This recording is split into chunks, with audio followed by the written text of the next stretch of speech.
ગુજરાતમાં લાભપાંચમ બાદ મગફળીની શરૂ થશે ટેકાના ભાવે ખરીદી। તારીખ 11મી નવેમ્બરથી 90 દિવસ સુધી મગફળી, મગ, અડદ અને સોયાબીનની ટેકાના ભાવે ખરીદી થશે। રાજ્ય કૃષિ મંત્રી રાઘવજી પટેલે કરી સત્તાવાર જાહેરાત, જેમાં ચાલુ વર્ષે મગફળીના બમ્પર ઉત્પાદનને લક્ષ્યમાં લઈને કેન્દ્ર સરકારના સહયોગથી રાજ્ય સરકારનું વિશેષ આયોજન। ખેડૂતો તારીખ 3 થી 31 ઓક્ટોબર સુધી ઈ ગ્રામ્ય કેન્દ્રો ખાતેથી થશે ઓનલાઈન નોંધણી, જેમાં ખેડૂતો સાથે નાફેડના ઈ સમૃદ્ધિ પોર્ટલ પર ઓનલાઈન નોંધણી કરાવી શકશે। કૃષિ મંત્રીની આગેવાનીમાં ખરીફ પાકોની ટેકાના ભાવે ખરીદી કરવાના આયોજન અંગે મળી બેઠક। ગુજરાતના ખેડૂતોને તેમની ઉપજના પોષણક્ષમ ભાવ મળી રહે તે માટે સરકાર કરે છે ટેકાના ભાવે ખરીદી। ટેકાના ભાવે ખરીદી માટે 160થી વધુ ખરીદ કેન્દ્રો નક્કી કરવામાં આવ્યા છે। આ કેન્દ્રો ખાતેથી 90 દિવસ સુધી ટેકાના ભાવે ખરીદી કરવામાં આવશે। ચાલુ વર્ષે ટેકાના ભાવથી ખરીદી કરવાની પ્રક્રિયા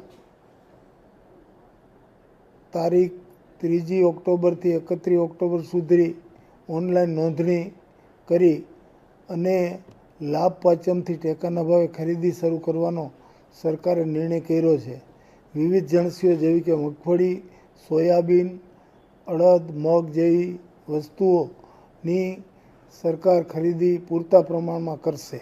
ચાલુ વર્ષે મગફળીના બમ્પર ઉત્પાદનને ધ્યાને રાખીને કેન્દ્ર સરકારના સહયોગથી રાજ્ય સરકારે ટેકાના ભાવે મગફળીની ખરીદી માટે વિશેષ આયોજન કર્યું છે, જેમાં ખેડૂતો પાસેથી મગફળી, મગ, અડદ, સોયાબીન જેવા ખરીફ પાકોની ટેકાના ભાવે ખરીદી કરવાનું નક્કી કરવામાં આવ્યું છે।